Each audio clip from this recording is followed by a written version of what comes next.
पानी खौलकर शांत हो गया है और ऑपरेशन सिंदूर को हुए काफी वक्त गुजर चुका है। नहीं तो पाकिस्तान जैसे चूहे को मसलने मारने के लिए मुझे नहीं लगता कि इकोनॉमी में कोई फर्क आए।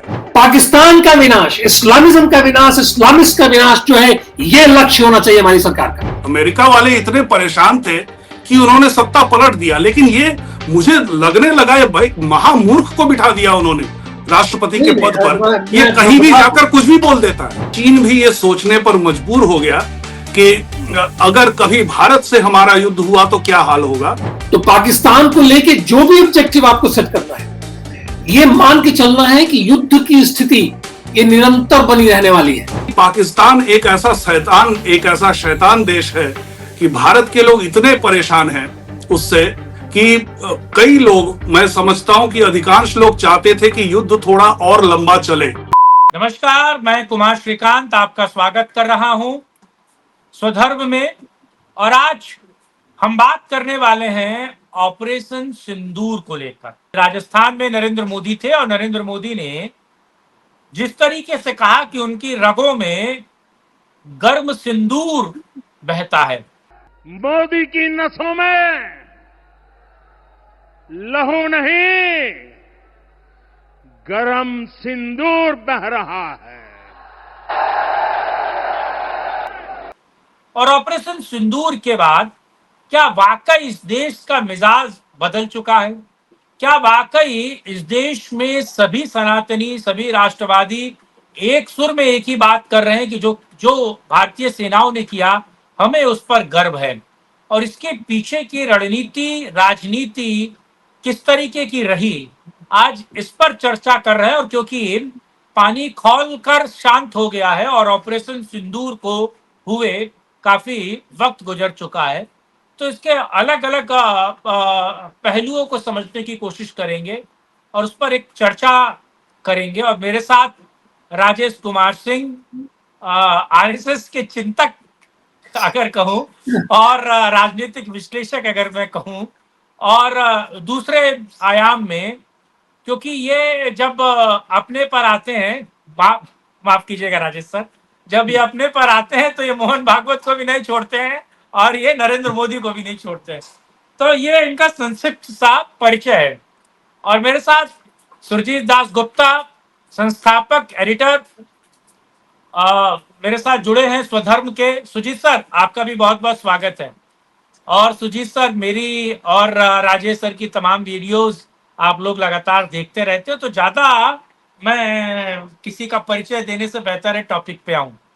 और हो सकता है कि मैं ही सीधे सवाल पूछूं और सुजीत से भी सवाल पूछ सकते हैं, सुजीत सर जी भी, और सवाल का जवाब दोनों लोग दे सकते हैं। चलिए, क्योंकि 2 मिनट रिकॉर्डिंग हो चुकी है, तो सीधे सवाल पर आता हूं। राजेश सर, आपके पास किस तरीके से ले रहे हैं ऑपरेशन सिंदूर के बाद भारत जी? और खत्म नहीं हुआ है, पॉज हुआ है, रीस्टार्ट होगा जी। ऑपरेशन सिंदूर के बाद दो चार चीजें तो बहुत स्पष्ट हो गई हैं। एक तो यह है कि हमारी सेना जो है वो सतर्क और सन्नद्ध है और सजग भी है, और जिस प्रकार की तैयारियां चाहिए वो सारी तैयारियां होती रही हैं। तो जो एक बात कही जाती है नरेंद्र मोदी सरकार के बारे में, और कभी कभी सब लोग जो भाजपा के नेता हैं या कार्यकर्ता हैं, वो बार बार जो ये कहते हैं कि नहीं साहब आप चिंता मत करिए, सब कुछ हो रहा है। और वो कभी कभी हम सब लोगों को बहुत आशंकित करता है कि क्या हो रहा है, क्योंकि हमें कुछ होता हुआ दिखता नहीं है। तो जो सेना की तैयारियां रही हैं, और विशेष रूप से जो उसके साजो सामान की जो तैयारी रही है, और जिस प्रकार के उपकरण की आवश्यकता है सेना को, जिस प्रकार की वैज्ञानिक नई नीति को अपनाने की आवश्यकता थी सेना को, ऐसा लग रहा है कि वो बहुत ही बड़ी उपलब्धि के तौर पे हम देख के चलेंगे ऑपरेशन सिंदूर को लेकर की बात अगर हम करें तो। सुजीत सर से मैं सवाल पूछ रहा हूं सबसे पहले। सुजीत सर, क्या लगता है आपको कि ऑपरेशन सिंदूर तो हो गया और पॉज भी हो गया है, आपको कब लगता है कि ये पॉज प्ले में कब होने वाला है? क्योंकि बड़ी आशंका ये निकल कर आ रही है कि जिस तरीके से आर्मी तो परेशान है, आर्मी तो यानी कि पाकिस्तानी आर्मी, और एक फील्ड मार्शल आजकल मैं सुन रहा हूं, एक व्यक्ति है जो फील्ड मार्शल था वो फील्ड मार्शल हो गया है। और इस बीच खबर ये भी आ रही है कि हो सकता है कि 90 दिनों के अंदर वापस जो आतंकी है वो कुछ करे, वो कुछ वापस बवाल करे। और इसी से जुड़ता हुआ एक और सवाल मैं आपसे पूछ रहा हूं, इस पर जवाब दीजिएगा कि मुझे एनएसए अजीत डोभाल का एक वीडियो याद आता है जिसमें वो कह रहे हैं कि अगर पाकिस्तान दोबारा ऐसा कुछ करता है तो ये मान के चलिए कि बलूचिस्तान पाकिस्तान का वो अलग हो जाएगा। तो क्या वो इसी समय के लिए कहा था अजीत डोभाल ने? जी जी, सबसे पहले तो श्रीकांत जी, मैं आपका साधुवाद करता हूं कि आपने इस विषय को स्वधर्म के चैनल पर उठाया, क्योंकि जो स्वधर्म का चैनल जिस वजह से बना है, जिस कारण से बना है, हमें हिंदुत्व को आगे रखना है, हमें उसको अपहोल्ड करना है। और हिंदुत्व में केवल धर्म की बात नहीं होती, केवल समाज की बात नहीं होती, बल्कि राष्ट्र की भी बात होती है। तो हम जिसको कम्युनिटी कहते हैं वो हमारा राष्ट्र है। तो इसलिए यह विषय भी बिल्कुल उचित है इस प्लेटफॉर्म के लिए। अब मैं आपके प्रश्न का उत्तर देता हूं। जहां तक हमारे सैनिकों की जो भी उद्विग्नता की बात है, वो अगर इस बात से चिंतित है, हालांकि वो तैयार भी हैं किसी भी सिचुएशन का सामना करने के लिए, मैं ये समझता हूं कि 22 अप्रैल को जो आतंकी हमला हुआ और मजहब पूछ पूछ कर कलमा बोल सकता है कि नहीं ये देखकर जो नहीं बोल सकता है, ऐसे पुरुषों को मार दिया गया और महिलाओं को बताया गया कि मोदी को जाकर बताना। उसके बाद से एक जो अकुलाहट भारतीय समाज में दिख रही थी कि मोदी कब इसका जवाब देगा, कब इसका जवाब देगा, उस समय मुझे पूरा भरोसा था कि इस बार सर्जिकल स्ट्राइक और बालाकोट एयर स्ट्राइक से भी बढ़कर कुछ होगा।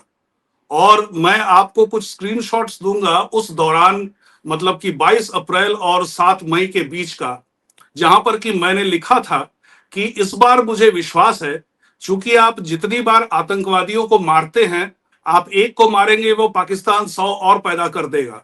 तो इसलिए आतंकी बनाने वाला जो व्यक्ति है, जो संस्था है, उसको जब तक आप चोट नहीं पहुंचाएंगे ये सिलसिला खत्म नहीं होगा। हालांकि अब भी खत्म होने वाला नहीं है, लेकिन उस समय मैंने कहा था कि इस बार रावलपिंडी को चोट पहुंचाई जाएगी। मैं स्क्रीनशॉट शेयर करूंगा आपको।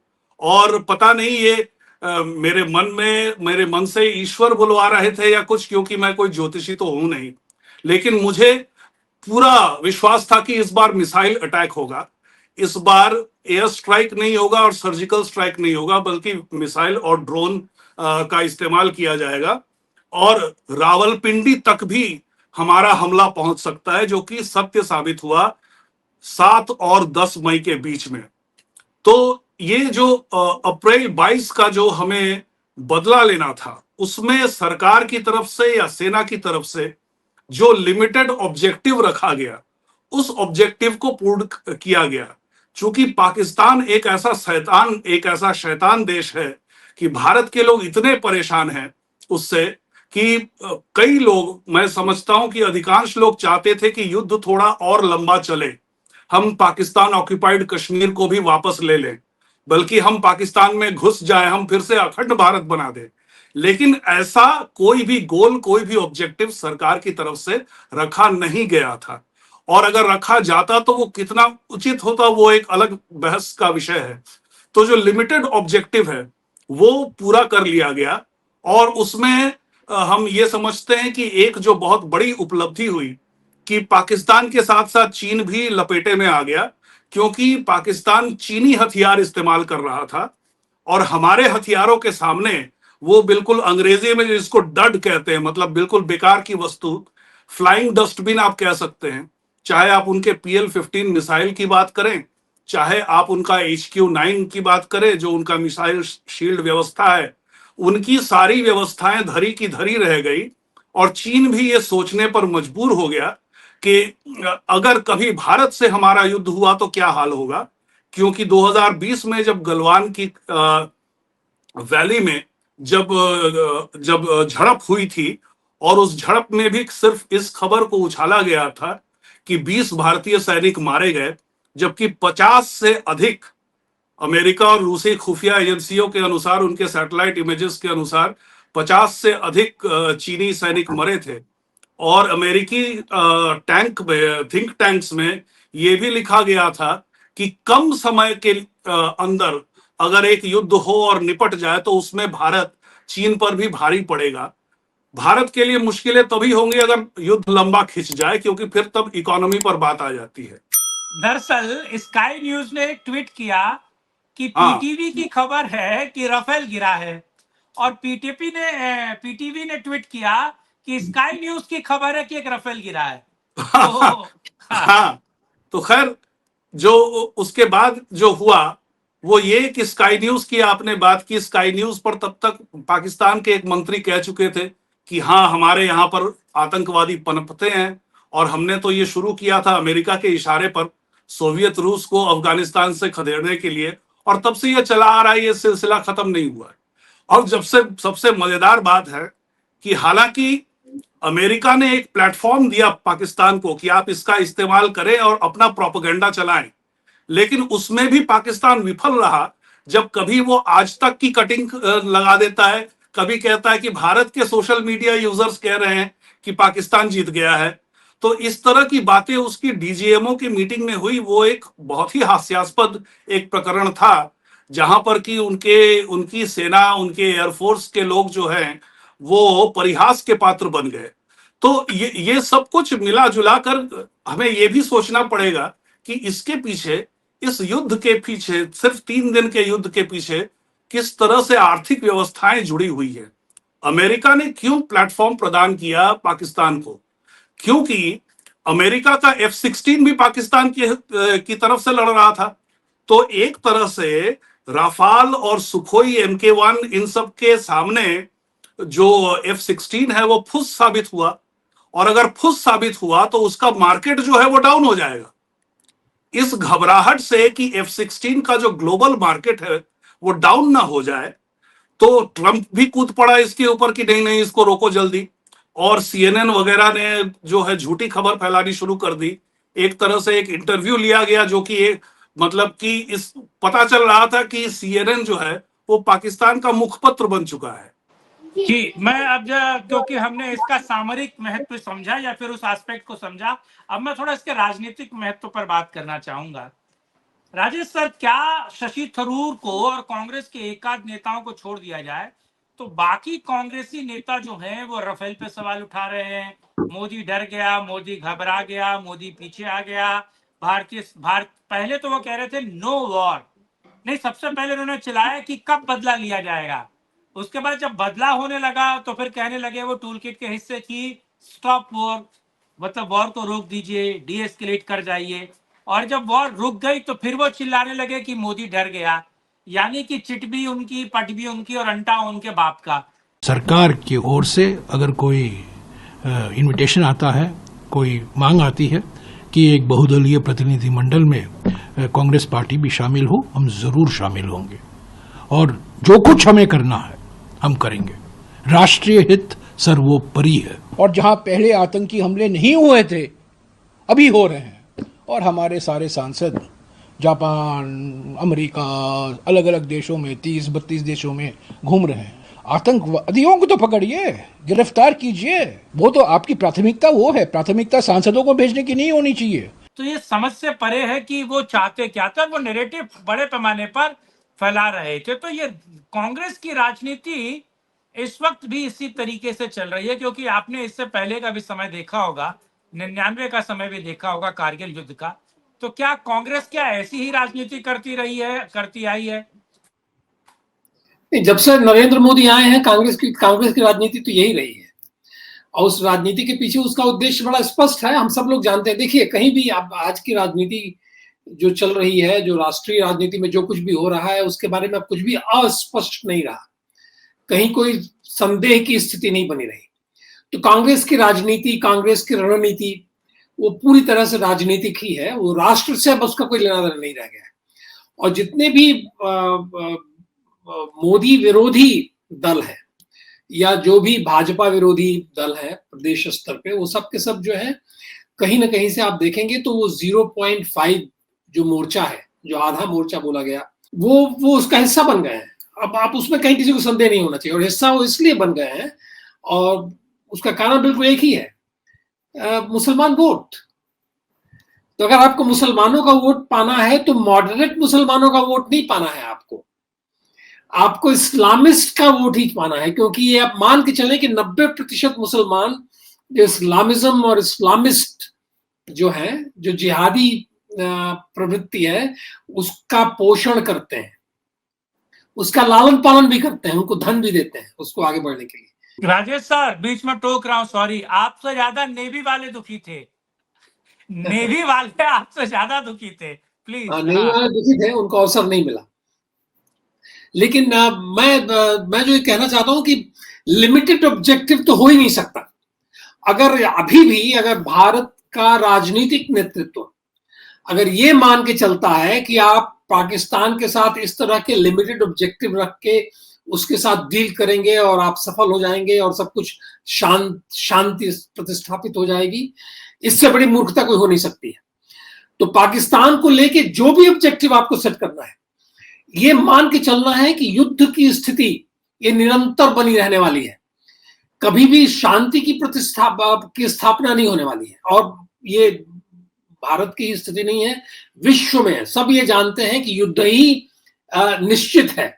तो हमेशा युद्ध में विनाश के बाद जो निर्माण की प्रक्रिया जो शुरू होती है, बड़ी सुंदर प्रक्रिया शुरू होती है। तो उसमें कहीं यही है कि जाने जाती हैं लोग, उसमें मृत्यु होगी। ऐसा नहीं है कि कोई भी युद्ध लड़ा जाएगा और हवा में ही सब कुछ गोलियां और तीर चलेंगे और कहीं किसी को लगेंगे नहीं, ऐसा नहीं होने वाला है। वो सब होगा, लेकिन इकोनॉमी की भी जो स्थिति होगी, वो युद्ध से कोई इकोनॉमी बदतर नहीं होती है। जब समाज, देखिए प्रोडक्टिविटी हमारी कैसे ऊपर आए, प्रोडक्टिविटी हमारी उत्पादकता कैसे बढ़े, वो महत्वपूर्ण होता है। जो हम आजकल जीडीपी की बात करते हैं, तो जीडीपी कहां से आती है? हमारी उत्पादकता से आती है। तो युद्ध की परिस्थिति में या किसी भी विषम परिस्थिति में अगर आप देखें तो कोविड के दौरान भी जो परिस्थिति थी, उसके अंदर हमारी जो थर्ड रेट ब्यूरोक्रेसी है, नौकरशाही है, उसके अंदर भी हमने कुछ अच्छाई देखी।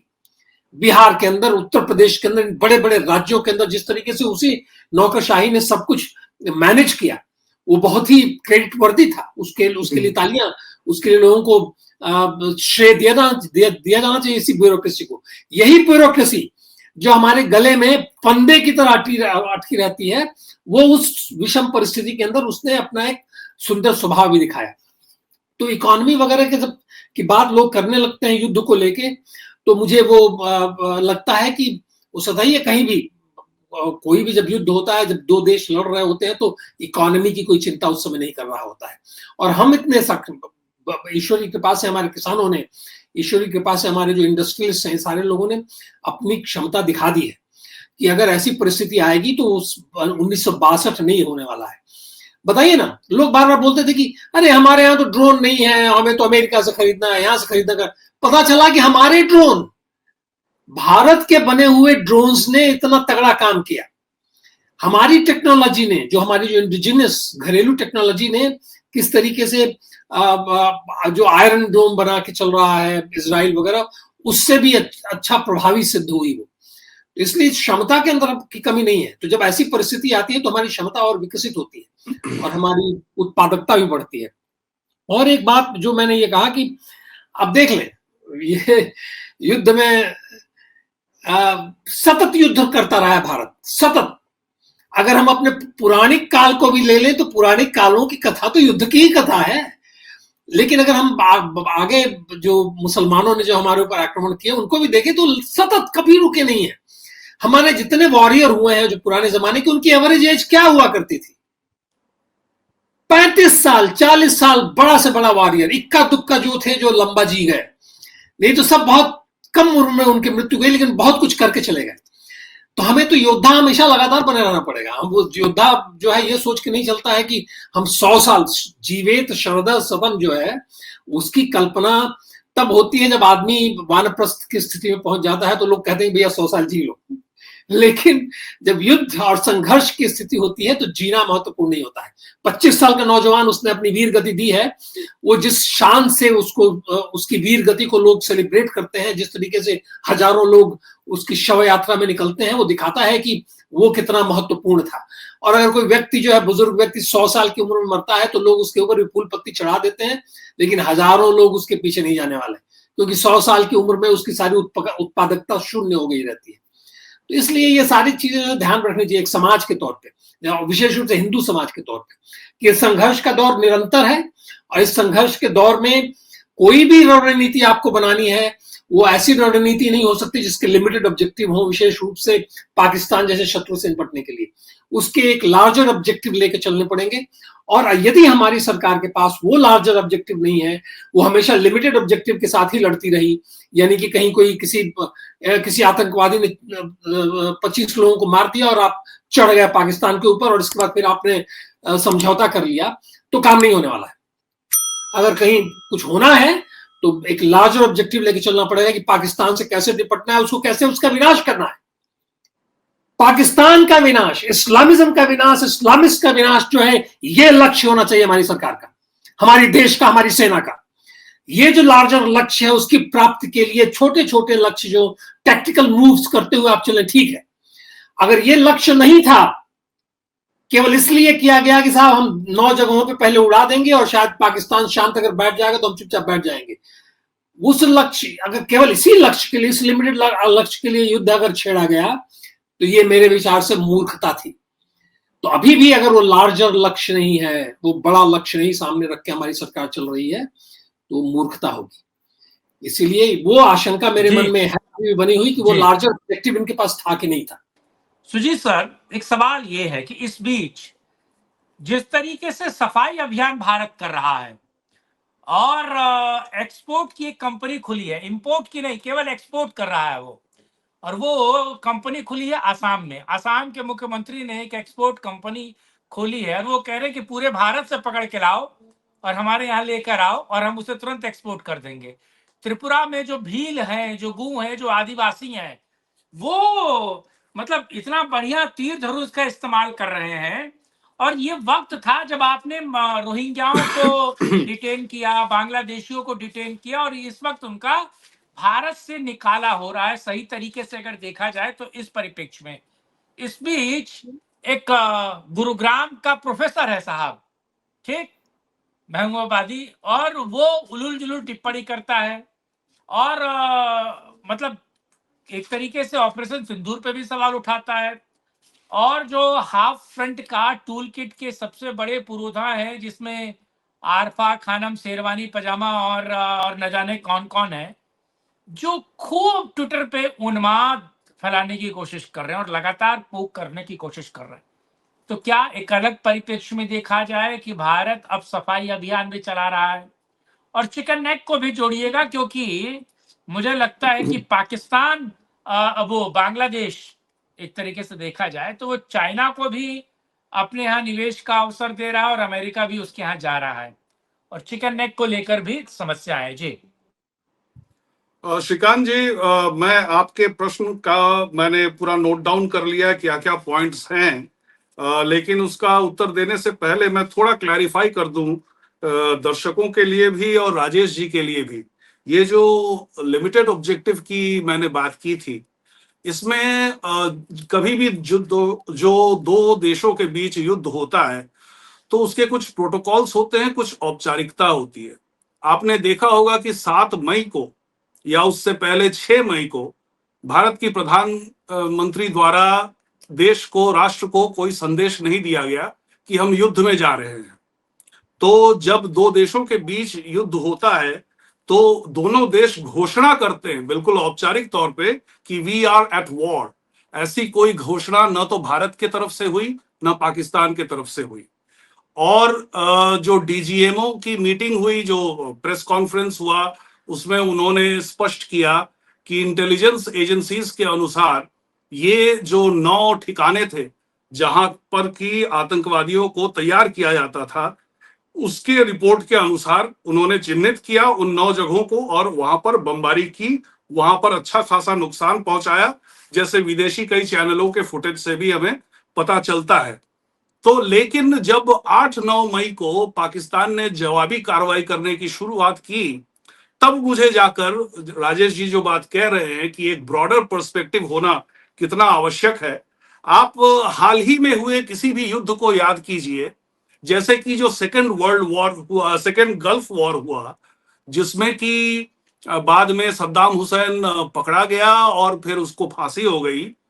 उस युद्ध में और उससे पहले जब 90 के दशक में जब फर्स्ट गल्फ वॉर हुआ था, तो अमेरिका ने इराक के सबसे पहले जवाबी कार्रवाई करने की क्षमता को खत्म कर दिया था, फिर हमला किया था। तो भारत को यह करना चाहिए था कि हमला उन पर हो जाने के बाद पाकिस्तान जवाबी कार्रवाई कर पाए, ऐसी कोई क्षमता ही उनमें बाकी न रहे। लेकिन मैं समझता हूं कि आतंकवाद को जिस तरह से जवाब दिया जा रहा है, लगातार इसको एस्केलेट ही किया जा रहा है। पहली बार सर्जिकल स्ट्राइक हुआ। सर्जिकल स्ट्राइक में क्या होता है, वैसे जैसे सर्जिकल स्ट्राइक का जब डीजीएमओ ने उन्होंने घोषणा की थी, तो कांग्रेस की तरफ से यही जवाब आया था कि हमारे टाइम पर भी सर्जिकल स्ट्राइक हुआ करते थे। वो एक तरह का झूठ था, इसलिए क्योंकि होता क्या था, हमेशा से सेना में होता है कि हमारी तरफ से कुछ सेना है, सैनिक है, और उनकी तरफ से कुछ सैनिक हैं। अब हमारी तरफ का कोई एक सैनिक मारा गया, तो वो जिस यूनिट का सैनिक है, उसी यूनिट का कोई एक और सैनिक घुसकर पाकिस्तान में वहां पर किसी को मार के आ जाता था। लेकिन ये सेंट्रल कमांड द्वारा निर्देशित नहीं होता था, ये तुरंत वहीं पर वो सैनिक खुद निर्णय लेता था कि मुझे बदला लेना है। उसको सर्जिकल स्ट्राइक नहीं कहते हैं। सर्जिकल स्ट्राइक जो हुआ था 2016 में, वो पूरे प्लान के तहत हुआ था। भारत की एक पूरी टुकड़ी, भारतीय सेना की जिस टुकड़ी से, जिस यूनिट से हमारे जवान मारे गए थे उरी में, उसी यूनिट के लोगों को भेजा गया पाकिस्तान ऑक्यूपाइड कश्मीर के अंदर, और वो मार कर आए।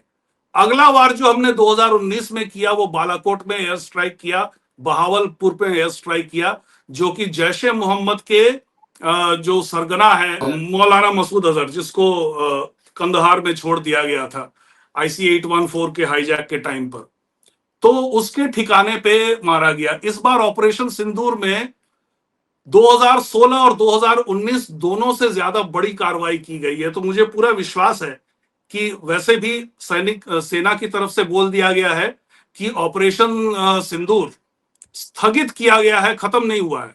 और हमारे रक्षा मंत्री राजनाथ सिंह भी ये कह चुके हैं, ये स्थगित किया गया है। ये अभी एक तरह से जो वोल्केनो है, जो एक डोरमेंट स्टेट में होता है, एक एक्टिव स्टेट में होता है, तो वोल्केनो जो है, वो जलजला अभी डोरमेंट स्टेट में है, सुप्त अवस्था में है वो, लेकिन फिर भी कभी भी भड़क सकता है। तो अगली बार जब भड़केगा, मुझे पूरा विश्वास है कि पाकिस्तान के पास जितने भी F-16 है, जितने भी चाइनीज मिसाइलें हैं, जो J सीरीज के जो एयरक्राफ्ट हैं, उनको पहले खत्म कर दिया जाएगा, फिर पाकिस्तान को ठोका जाएगा।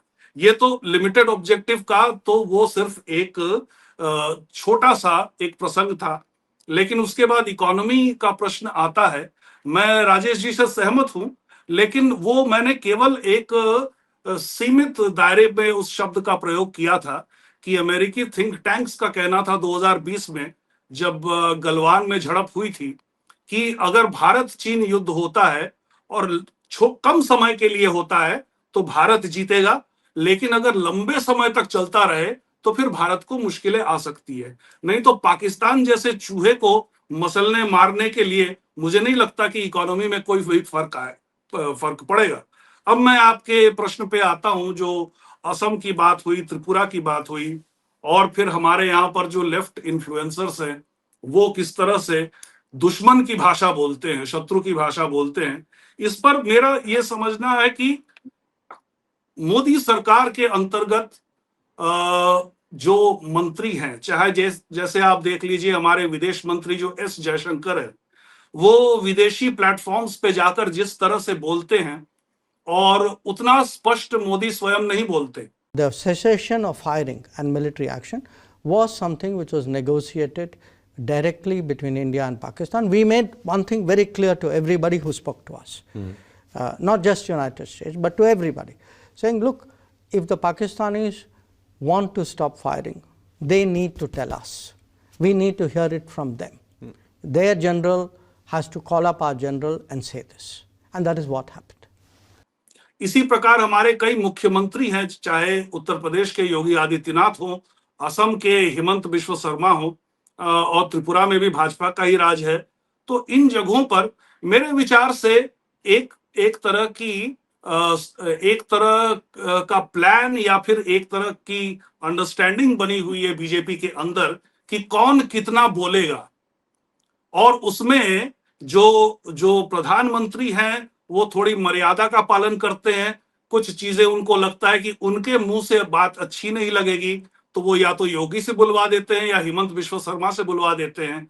जो त्रिपुरा में जो हुआ वहां पर तो सरकार का भी कोई दखल नहीं था।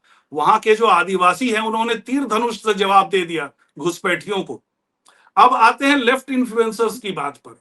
ये लेफ्ट इन्फ्लुएंसर्स को जवाब दे पाना ये एक बहुत ही एक लॉन्ग टर्म का काम है, जो मतलब दुख से ये दुर्भाग्य है कहना पड़ रहा है कि 11 साल हो गए मोदी सरकार को। इसका जवाब उन्होंने ढूंढ नहीं निकाला है कि नैरेटिव को किस तरह से कंट्रोल किया जाता है और किस तरह से आप कभी भी ऐसी परिस्थिति नहीं बनने दे सकते जहां पर कि आप ही के देश के लोग देश के विरुद्ध बात करें। आपको बहुत से लोगों को, दर्शकों को ये जानकर हैरानी होगी कि हमारे कुछ शहरों को मिलाकर जितना इलाका होता है उतना इलाका इजराइल का है, और उतने छोटे से देश में 28 पॉलिटिकल पार्टीज हैं। 28 मतलब ऐसी हालत है कि बेंजामिन नेतन्याहू की सरकार कभी भी गिर सकती है, और कई बार वो जो है माइनॉरिटी गवर्नमेंट में आ जाते हैं। फिर भी हम कभी नहीं देखते कि इजराइल की कोई विपक्ष की पार्टी ऐसी भाषा में बात करती है जो हमास के काम आ जाए, जो पैलेस्टीन के एक्टिविस्ट्स के काम आ जाए। ये चीज हमारे देश में क्यों नहीं होता? इसके लिए जो इकोसिस्टम बनाना चाहिए, इसके लिए जो एक, मैं नहीं कहता कि सरकार को हर जगह दखल देनी चाहिए, बल्कि इस बार तो ऑपरेशन सिंदूर के दौरान पीआईबी ने, प्रेस इंफॉर्मेशन ब्यूरो ने फैक्ट चेकिंग का बहुत अच्छा काम किया है, तो उन्होंने अपना काम कर दिया। लेकिन किस तरह से हमारे देश में जिन लोगों को खासकर पत्रकारिता आती है, जिनको संवाद आता है, जिनको पता है कि अपनी बात आगे कैसे रखें, जो केवल हमारे डोमेस्टिक कॉन्स्टिट्यूएंसी में नहीं बल्कि पूरे विश्व के लोग उसको बड़ी विश्वसनीयता के साथ देखें। मतलब 7 मई की रात को जिस प्रकार से भारतीय चैनल जो कर रहे थे वो मतलब देशभक्त होने के नाते तो हमें बहुत अच्छा लग रहा था, लेकिन विश्व पटल पे वो काम नहीं करता। ये अगर मैं तुलना करूं सर मैं बीच में टोक रहा हूं, ये नैरेटिव वॉर होता है, और नैरेटिव वॉर वही मैं कह रहा हूं कि नैरेटिव वॉर, देखिए नैरेटिव वॉर कौन करेगा? हमारे देश से एक डेलीगेशन भेजा गया विश्व भर में जिसका नेतृत्व कर रहे हैं शशि थरूर, कांग्रेस की तरफ से। क्यों कर रहे हैं? क्योंकि उनको बोलना आता है, कोई बात कैसे रखनी पड़ती है। अगर आप हमारे देश से होकर, जो सरकार के लोग नहीं है लेकिन सरकार के समर्थन करते हैं, बहुत सारे ट्विटर के यूजर्स हैं, उनके मैं नाम नहीं लेना चाहता, जिनके लाखों में फॉलोअर्स हैं, वो जिस भाषा में बात करते हैं हमारे देश के लोगों को तो बहुत मजा आता है उससे। लेकिन विदेश में अगर भारत का संदेश विश्वसनीय तरीके से आपको पहुंचाना है तो आपको शशि थरूर जैसे वॉइसेस चाहिए।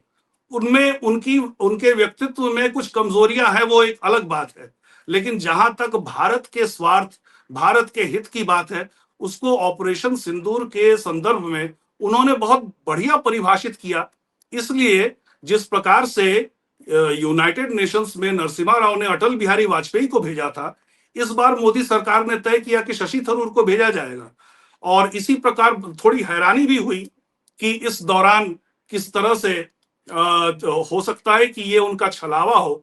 असदुद्दीन ओवैसी ने किस तरह से बातें की इन कुछ दिनों में, जो फैक्ट चेकर है, कथित फैक्ट चेकर मोहम्मद जुबैर, उसने किस तरह से पाकिस्तान को भी फैक्ट चेक कर दिया ये दिखाने के लिए कि हम न्यूट्रल हैं।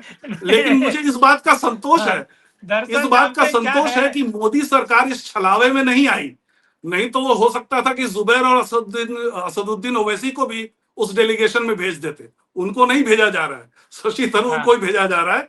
साथ में हमारे मतलब जो कुछ लोग ऐसे हैं जो सरकार से जुड़े हुए तो हैं लेकिन उच्च पद में नहीं है, लेकिन बहुत अच्छा बोलते हैं, बहुत अच्छा लिखते हैं। जैसे पहले बीजेडी में थे, अब भारतीय जनता पार्टी में है, बैजयंत पांडा, वो भी उस डेलीगेट में है। तो इस तरह से हमारे यहाँ पर भी देखिए बहुत अच्छा बोलने वाले हैं। स्वपन दासगुप्ता को भेजा जा सकता है।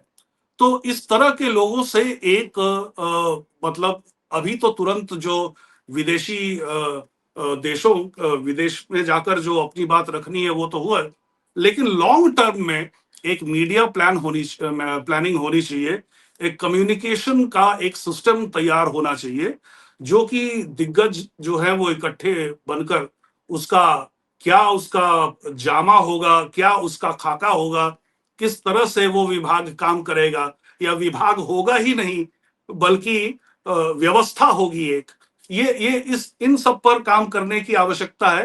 तभी आप लेफ्ट को जवाब दे पाएंगे। क्योंकि मैं तो कभी कभार जब मैं देखता हूं कि पत्रकारों की बात कर ले, इन्फ्लुएंसर्स को तो मैं इतना सीरियसली नहीं लेता।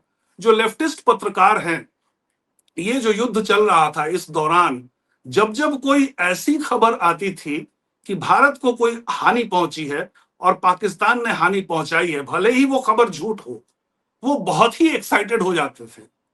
और जब जो सही खबर आती थी कि भारत ने भरपूर जवाब दिया पाकिस्तान को, तो उसमें उनको मैं खास उत्तेजित होता हुआ नहीं देखता था। और यहाँ पर मैं कहूं कि ये पत्रकार जो है, हालांकि न्यूट्रल होने का दावा करते हैं ऑन कैमरा, पर्दे के पीछे अगर आप देखें तो इन सबके रिश्ते कम्युनिस्ट पार्टीज के साथ जुड़े हुए हैं, चाहे बाप दादा के जमाने से हो, चाहे विवाह के सूत्र से हो। तो ये सब हर कोई जो है एक तरह से छद्म में मैं कहूं कि ये आतिशी मार लेना है। ये सारे पत्रकार जो कि सामने दिखाते हैं न्यूट्रल है, जो उनका जो पूरा है, पूरा उनका नाता मार्क्स और लेनिन के साथ जुड़ा हुआ है। तो ये इतना गहरा एक तंत्र है लेफ्ट का, उसका सामना करना आपको एक युग लग जाएगा उसके विपरीत एक तंत्र खड़ा करने के लिए। जी, दरअसल वो पत्रकार नहीं, पक्षकार हैं। हाँ, वो पक्षकार है, उनका एक पक्ष क्लियर है और अपने पक्ष पर वो चलते हैं। जिसमें राजदीप सरदेसाई को मैंने देखा, वो रो रहे थे जब टर्की की बात आई और टर्की पर तमाम सेंक्शन को लेकर बात आई, तो राजदीप सरदेसाई कि मतलब आदमी जब गुस्से में नहीं होता है तो उसके मुंह से थूक आने लगता है, बोलते वक्त उसके है ना। तो वो राजदीप सरदेसाई का मैंने देखा, वो बड़े परेशान थे। चलिए आखिरी सवाल में जा रहा हूं मैं। राजेश सर, क्या भविष्य क्या है आपको लगता है कि क्या भारत और सबल हो रहा है? क्योंकि आर्टिलरी जो है उसका 85% आयुध जो है वो हम खुद बना रहे हैं। और कहते हैं कि अलग अलग देश जो नए वेपन्स बनाते हैं उसे फील्ड पे ले जाके टेस्ट करते हैं। हमारे पास फील्ड जो है वो पाकिस्तान है और हमने लाइव टेस्टिंग की, और उसके बाद हम देख रहे हैं कि भारत के जो आयुध निर्माता कंपनी है उनके शेयर बहुत बड़े पैमाने पर भाग रहे हैं। रशियन भी भाग रहे हैं, इसमें कोई दो राय नहीं है। लेकिन भारत ने एक तरीके से अद्भुत काम किया है इस क्षेत्र में देखा जाए। तो भविष्य इसमें किस तरीके का हो सकता है? फाइनल रिमार्क भी कीजिएगा जी। यही भविष्य तो हमें बड़ा अच्छा भविष्य नजर आता है हमारा, जहां तक हमारे आयुध निर्माण की बात है और इन सारी चीजों की बात है। जिस तरीके से डीआरडीओ और public sector, private sector undertakings जो एक साथ जो मिलकर काम कर रही हैं, ये एक बहुत महत्वपूर्ण डेवलपमेंट है। और इसके कारण जो हमारी जो घरेलू उद्योग है कई क्षेत्रों के अंदर, वो घरेलू उद्योग विकसित होगा। केवल आयुध निर्माण के लिए नहीं, अन्य क्षेत्रों के अंदर भी हमारे अंदर वो क्षमताएं विकसित होंगी। क्योंकि युद्ध जो है हमारी क्षमता को विकसित करता है, हमारी क्षमता और ऊर्जा को एक ऐसी परिस्थिति में लाता है जहां हम महत्तम उपयोग उसका करना प्रारंभ करते हैं। तो इस एक 3 दिन के युद्ध के अंदर ये स्पष्ट हुआ कि हमारे अंदर वो क्षमता है, हमारे अंदर वो ऊर्जा है, हम ये सब कुछ कर सकते हैं। तो ये बहुत ही एक सुखद अनुभव हम सब लोगों के लिए रहा है।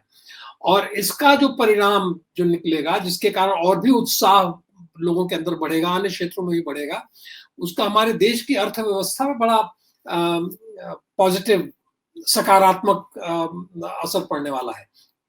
तो ये सारी चीजें डेवलपमेंट जो है बताते हैं कि हमारे अंदर, देखिए सब कभी कभी होता यह है कि हम यही मान के बैठे रहते हैं कि भाई चीनियों के अंदर ये क्षमता है, जैसे कि राहुल गांधी को लगता है कि चीनियों के अंदर सारी क्षमता है, हमारे अंदर नहीं है। लेकिन हमने देख लिया कि वो क्षमता हमारे अंदर है, और ये एहसास होना, ये अनुभव हो जाना, जो बजरंग बली का जो अनुभव जो जामवंत के कारण हुआ, तो ये जो 3 दिन के युद्ध के अंदर एक वो जामवंत वाली जो स्थिति, जामवंत और हनुमान जी वाली स्थिति बनी, जिसके अंदर हनुमान ने अपने आप को पहचाना है, तो ये हमारे लिए बहुत ही सकारात्मक स्थिति है और इसके सकारात्मक परिणाम ही होंगे। लेकिन मैंने जैसे कहा, जो कुछ भी हमें करना है, मैं सुरजीत जी, वो लिमिटेड ऑब्जेक्टिव मैंने आपके यहाँ से उठा लिया था, लेकिन मैं आपकी आलोचना करने के लिए नहीं किया था। मैंने वो इसलिए कहा था क्योंकि कोई भी युद्ध होगा तो उसमें लिमिटेड ऑब्जेक्टिव लेके हमें नहीं चलना पड़ेगा। युद्ध, और युद्ध छोड़िए, कोई भी संघर्ष हो, हम चाहे मान लीजिए आप मीडिया के क्षेत्र के अंदर हैं, अगर आप ये लिमिटेड ऑब्जेक्टिव लेके चलते हैं कि साहब आज का हमारा जो ये प्रोग्राम हुआ उसकी व्यूअरशिप बहुत ज्यादा हो गई और बस हम प्रसन्न हैं उसको लेके, वो लिमिटेड ऑब्जेक्टिव लेके नहीं चल सकते। आप ये लेके चलेंगे कि आपका क्या मिशन है, आप किस लिए ये प्रोग्राम कर रहे हैं, किस लिए परिश्रम कर रहे हैं, लोगों को जोड़ रहे हैं और बार बार इस तरह के कार्यक्रम करते हैं। भले ही बहुत सफल कभी ना हो, कभी बहुत सफल भी हो जाए, लेकिन आप इस प्रक्रिया को चलाते रह रहे हैं, अपना समय दे रहे हैं इसके लिए आप, तो वो लिमिटेड ऑब्जेक्टिव नहीं हो सकता कि हम आज के लिए केवल कर रहे हैं, नहीं, हम आगे के लिए भी कर रहे हैं। तो ये भावना जहां तक हमारी सरकार में, हमारे जो नीति निर्धारक हैं उनके अंदर ये चीज अगर रहे, जिस भी मंत्रालय में लोग काम कर रहे हैं, तो ये हमारे लिए और भी एक सकारात्मक बात होगी और ये होना चाहिए। तो लार्जर ऑब्जेक्टिव लेके हमें चलना है, और वो लेके अगर हम चलेंगे तो हम नहीं फेल होंगे। और छोटे मोटे ऑब्जेक्टिव, लिमिटेड ऑब्जेक्टिव तो चलते रहते हैं, उसके अंदर लार्जर ऑब्जेक्टिव का हिस्सा होते हैं वो। लेकिन मुझे लगता है कि 3 दिन के युद्ध में इतना तो हो गया कि हमें, हमारी जो सुप्त क्षमता है वो हमें लगने लगा कि अब नहीं है, क्योंकि वही कई लोग, मैं आपको बता रहा हूँ सुरजीत जी, कई ऐसे लोग जो आजकल पूरी तरह से खड़े होकर वही S-400 की बड़ाई कर रहे हैं, ऐसे लोगों को मैंने सुना है किस तरीके से उन लोगों ने बड़ी आलोचना की थी और बहुत कहा था कि हमें अमेरिका से ही लेना चाहिए, ये रशियन माल तो कंडम होता है, इस तरह की बकवासबाजी भी लोगों ने की थी। लेकिन आज हमें, अब लोग बोलते रहते थे कि हमारे पास कहाँ है ड्रोन, हम तो जा रहे थे इंपोर्ट करने के लिए ड्रोन अमेरिका से। पता चला कि साहब कहीं ना कहीं हमारे प्राइवेट सेक्टर में ये अब जो कहा जाता है कि स्टार्टअप्स जो है ये ड्रोन बना रहे थे। पता चला कि कोई भारत फोर्ज जैसी कंपनी जो है तोपे बना रही थी, वो फोर्ज कर रही थी, स्टील का ऐसा स्टील डेवलप कर रही थी जिससे कि हम बड़ी बड़ी तोपे बना सके। तो कहीं ना कहीं सब लोग लगे हुए थे अपनी जगह पे, और ये बड़ी सुख की बात है कि लोग चुप नहीं बैठे हुए, लोग लगे हैं। लोग ये कह के नहीं बैठे हैं कि साहब नहीं, छोड़ो क्या करना है, ब्यूरोक्रेसी ने बहुत अड़ंगे डाल दिए, कुछ नहीं करेंगे, छोड़ो जाने दो। या कोई कंपनी शुरू करनी है साहब, तो 25 माह दुनिया भर का बावेला है, तो लोग उस बावेले को भी उठाने का, उस कष्ट को भी उठा के भी। असल में क्या हुआ राजेश जी, मैं थोड़ा बीच में आपको बोल रहा हूँ, आप ही की चीज को मैं कॉम्प्लीमेंट करना चाह रहा हूँ कि असल में ये 3 दिन का जो युद्ध हुआ, उसमें हालांकि हमारे पास रशियन S-400 था, हमें ये ध्यान रखना चाहिए कि बहुत एक्सपेंसिव है, वो बहुत ही महंगा है। इसलिए अगर सैकड़ों की संख्या में पाकिस्तान ड्रोन भेज रहा है, तो हर एक के जवाब में हम S-400 इधर से नहीं छोड़ सकते। हमें $1.8 बिलियन की एक मिसाइल बहुत सोचकर छोड़ना पड़ता है। लेकिन शाहीन यहाँ पर देखिए, अब शाहीन एक मारा ना, तो शाहीन मारने के लिए छोड़ सकते, तो उनके लिए छोड़ा गया। हाँ, उसकी आवश्यकता तो थी जी जी। तो इसलिए इसमें क्या हुआ कि आकाश और आकाश तीर, आकाश तो एक मिसाइल है और आकाश तीर मिसाइल का सिस्टम है, पूरा एक डिफेंसिव सिस्टम है, वो बहुत काम आया। और एक चीज जिसकी काफी चर्चा मीडिया में नहीं हुई इस बीच, वो ये है कि हम लगभग 10-15 साल से लगातार सुनते थे कि DRDO कोई एक शोध कर रहा है, कोई एक रिसर्च कर रहा है, जिसमें वो सफल नहीं हो पाया। अब सफल क्यों हो रहा है? क्योंकि इसके साथ इसरो जुड़ गया, ये एक बहुत बड़ी बात है। पाकिस्तान के लोकेशंस, पाकिस्तान के अस्त्र, इन सबका सैटेलाइट इमेजरी साथ में होना और उसको हमारे सिस्टम के साथ कोऑर्डिनेट करवाना, बिल्कुल। क्योंकि लगातार देखिए इसरो को हमेशा सफलता प्राप्त होती है। बहुत कम ऐसा होता है कि इसरो अपने किसी अभियान में विफल रहा, लेकिन डीआरडीओ में नहीं होता था, एचएएल में, हिंदुस्तान एरोनॉटिक्स लिमिटेड में नहीं होता था। ये बहुत अच्छी बात है कि ये सारे विभाग इकट्ठे आ रहे हैं। ऊपर से जो आपने प्राइवेट सेक्टर की बात की, ये अपने आप में बहुत बड़ी बात है कि वो जिस तरह से, चाहे लार्सन एंड टूब्रो हो, चाहे टाटा का डिफेंस सिस्टम हो, ये सब के सब बहुत बढ़ चढ़ के आ रहे हैं और देश के प्रति योगदान दे रहे हैं। श्रीकांत जी, अंत में हमें एक व्यक्ति, एक बड़बोले व्यक्ति पर जरूर बोलना चाहिए, जिसका नाम है डोनाल्ड ट्रंप। उस पर बात नहीं करके हम बात समाप्त नहीं कर सकते, आज का कार्यक्रम समाप्त नहीं कर सकते। तो ये जब इसने एक ट्वीट किया, पहले अपना उसका एक सोशल मीडिया है जिसको ट्रूथ सोशल कहते हैं, वहां एक ट्वीट किया या फिर वहां एक पोस्ट किया, उसका एक स्क्रीनशॉट निकाला और उस स्क्रीनशॉट को ट्वीट किया कि मैंने भारत और पाकिस्तान के बीच में संधि करवा दी है। तो बहुत मजेदार, एक हमारे मलयाली मित्र हैं, उन्होंने एक किसी कहानी का जिक्र किया जहां पर कि गांव में एक बहुत बड़बोला आदमी रहता था। गांव में कुछ भी होता था वो बोलता था मैंने किया है। तो उसमें क्या हुआ, किसी ने कहा कि एक महिला का नाम है शीतला, तो किसी ने कहा शीतला को बच्चा हुआ है, तो उसने कहा वो भी मेरी वजह से हुआ है। तो उसको बताया गया कि शीतला एक हथिनी का नाम है। तो नहीं, दरअसल डोनाल्ड ट्रंप जो है, डोनाल्ड ट्रंप इसमें एक और महत्वपूर्ण चीज है।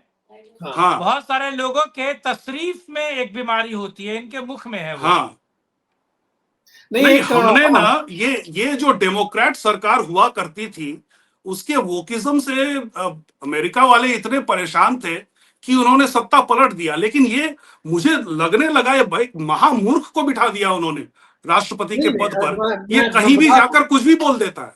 ये मतलब लेटेस्ट उसका बयान जो है वो अफ्रीका से आया है। अफ्रीका में वो इंडिया पाकिस्तान का संदर्भ ही नहीं था, वहां जाकर वो बोल रहा है कि मैंने सुलह करवा दी दोनों के बीच में।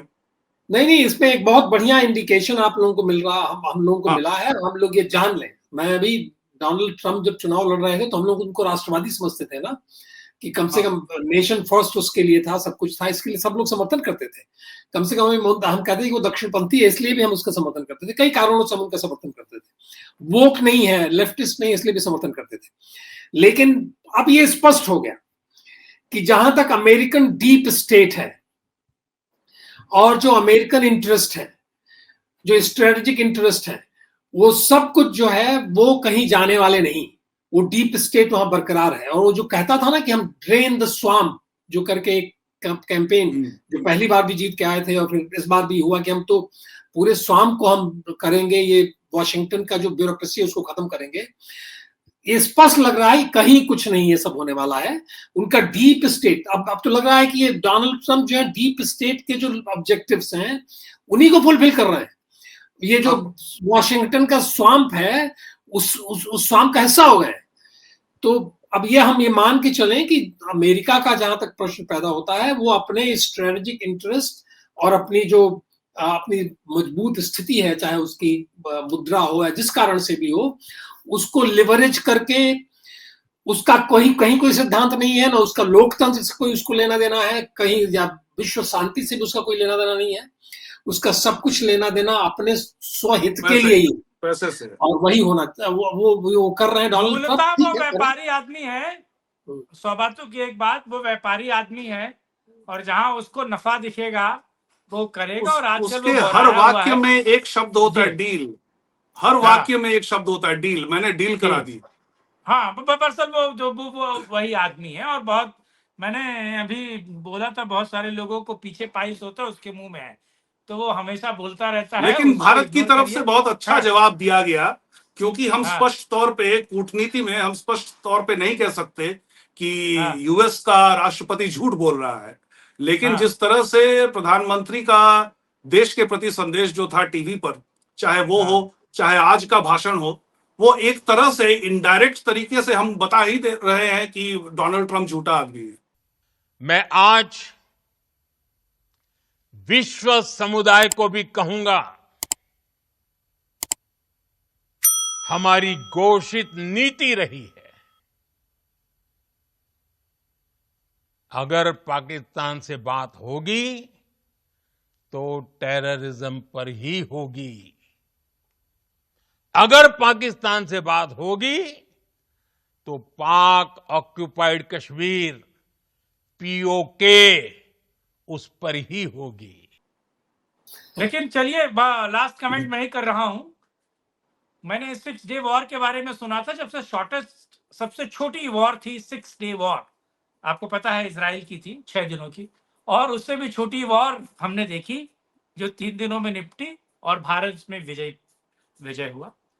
आप दोनों ने आज समय दिया और इस मुद्दे पर हमने बातचीत की, और मुझे लगता है ट्रंप की विदेश नीति पर एक अलग से एपिसोड किया जाए, उस पर अलग से बातचीत की जाए, वो बहुत जरूरी है, क्योंकि ये लंबा लिफाफा है और लंबे लिफाफे इतनी जल्दी नहीं सिमटते।